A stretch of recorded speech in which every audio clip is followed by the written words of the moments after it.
Hey, this is Jeremy at DocketWise, and this is a quick tutorial on working with smart forms. There are a lot of really cool features to cover, so I'm going to move pretty quickly, but please do check out our Help Center where we have more comprehensive articles and videos explaining all the different features available to you. When you create a smart form, you can include as many forms as you'd like, and you can even save collections of forms for later so that you can pull them up quickly.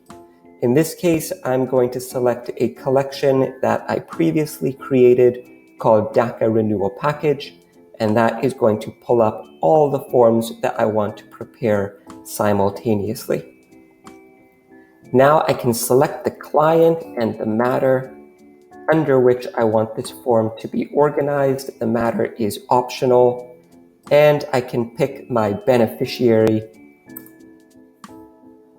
And I can, at this point, either invite my beneficiary by email or text message, or I can do this later once I've created the form. Finally, I can select the preparer for this form.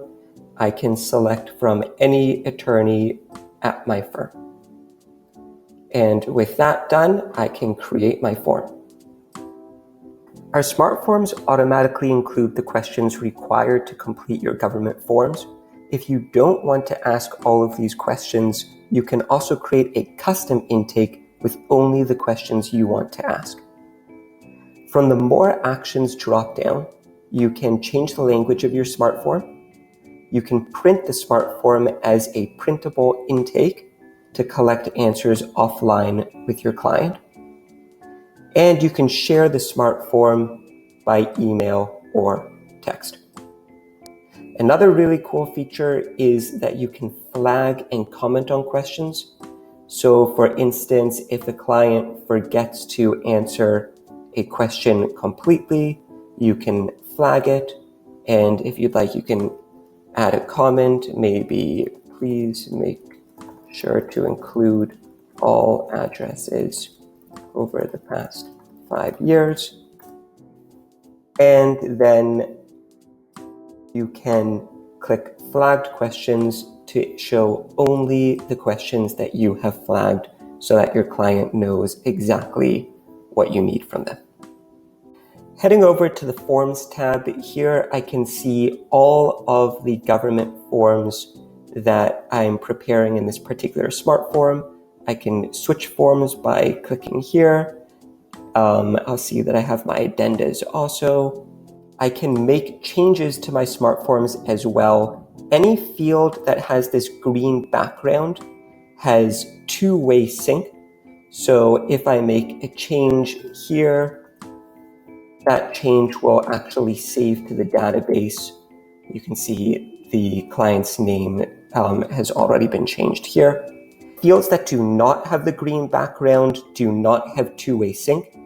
To edit these fields, turn Form Sync off.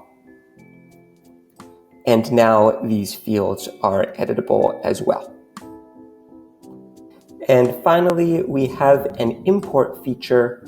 So wherever you see a lightning bolt like this or this, you can click it and you can import a different resource, whether that resource is a different contact or a different address.